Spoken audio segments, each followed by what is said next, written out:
Hey gang, AV here. Got another CGC box, and I believe these are also economy books with custom labels.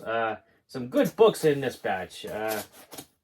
We're going to have a look at them, and they should be available on eBay by the time you watch this. I think I'm going to stagger the video and post it a couple days after the fact. So a couple of these should be up on eBay by the time you watch this. So be sure to check that video description for a link to my eBay store.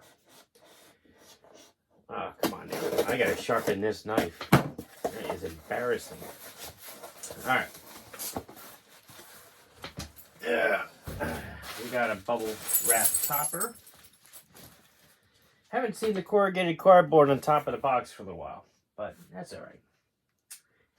As long as it does the job, it's okay. Man, they crammed them in here. Holy crap. All right. I can't even slide them out. Usually there's a little bit of room. All right, there we go. Okay. So, all right, start with this. Again, I think these are all Silver Age. And first up, we have... Oh, wow, big one. All right. Amazing Spider-Man number 78. The first appearance of the Prowler. With the Amazing Spider-Man label up there at the top. Not a bad-looking book. And for this one, we got a 6.0 on. Very cool. Here's the back. Very nice. Very nice. I mean, it's not perfect. It obviously has some flaws. As you can see, so the 6 is definitely justifiable. Very cool, though. I always liked the Prowler as a kid. He always intrigued me. Always liked that character. I thought his costume was always kind of cool. You know, I like the fact that he was just a regular guy with gadgets. Good stuff. All right, so here we have Amazing Spider-Man number 70. I believe I submitted this because it was part 3 of the stone tablet story. But there's no notation of that on the label, of course. I mean, it's kind of obscure, but when I was a kid, it was one of the only complete stories I had with these Amazing Spider-Man books I had when I was a kid. This was actually from my father's collection, as a matter of fact. And we got a 5.0 on that. Very cool. Obviously chewed up a little bit down there in the corner. It's been well loved by at least 2 generations of my family, so very cool.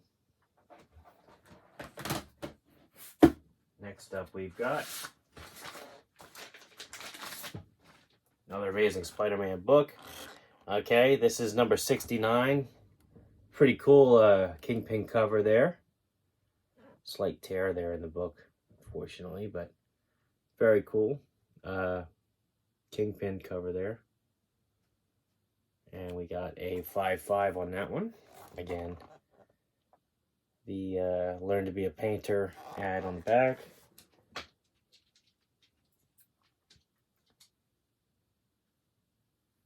All right, very nice.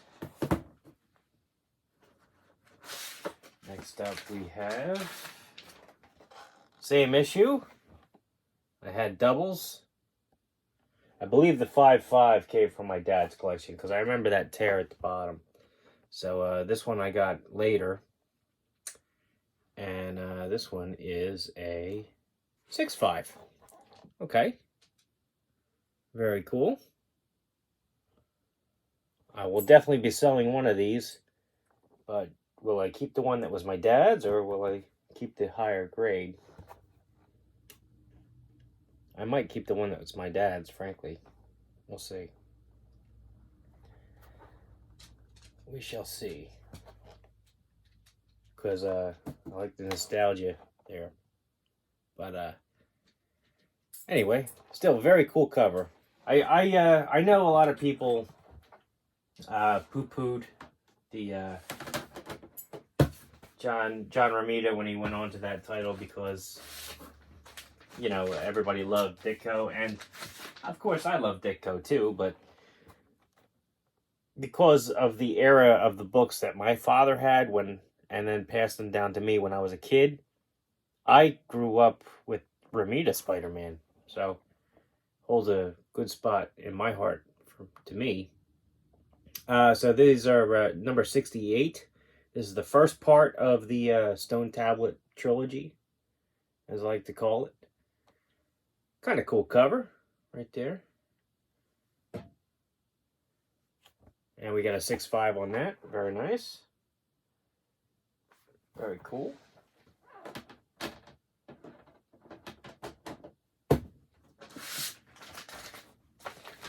Couple big books in here, but a lot of these are going to be Amazing Spider-Man. Not that they aren't big books, but still. Alright, oh, another copy of 68. And I'll be honest, I'm not sure which one was from my dad's collection and which one was not. But anyway, that was a 6.5 and this one's a 5.0. Alright. Looks a little bit more tan, if you ask me. Let's hold them up. Not sure if you can tell the difference there, but the whites look a bit different on this one. Alright. It's tough to show them off with the iPad and all the glare I have in here, so I apologize for that, but I'm not in a professional studio like some of you YouTube peoples out there. Here's number 67. This is a very iconic issue for me from my father's collection. Those are Mysterio's arms, because he had tranquilized Spider-Man, and when he woke up he was in an amusement park, but it was like a miniaturized amusement park. It was kind of cool. Anyway, 6.0 on that one. Some tanning on the back cover, but same old ad that we're used to. All right, good stuff. And here's the first part of that. This is issue 66. Cool Mysterio cover on there. Got a 6.5 on that one. Very nice. What's that on the bottom? They're advertising to retailers on the bottom of the cover. No, don't see that very often. Kind of cool. All right. Off-white to white pages. Very nice. Okay. I think we have one more Amazing Spider-Man and then two other surprises. So we have, for this one,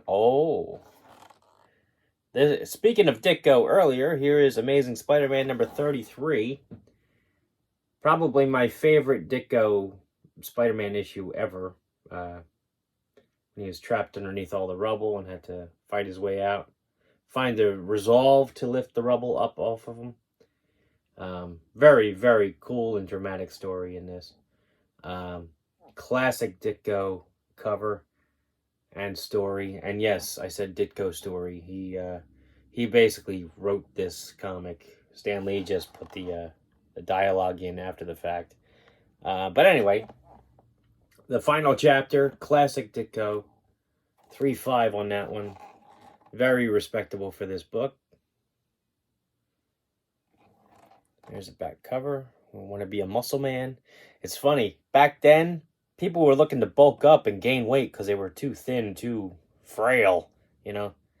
Now we got weight to spare, you know. But back then, no, you had to take supplements just to get bigger. But anyway, awesome book. Awesome book. Very happy to have that back. All right, two more books, and they are surprises. I'll show you the back cover first. Ooh. Alright, so here we have Marvel Superheroes presents Doctor Doom, number 20. This is the very first solo Doctor Doom story. It's a square-bound book, so they're always kind of tough on you when you're getting them graded. And I got that Scotty Young custom label up there at the top, just because I get a huge kick out of it. But that's a classic Doctor Doom up there.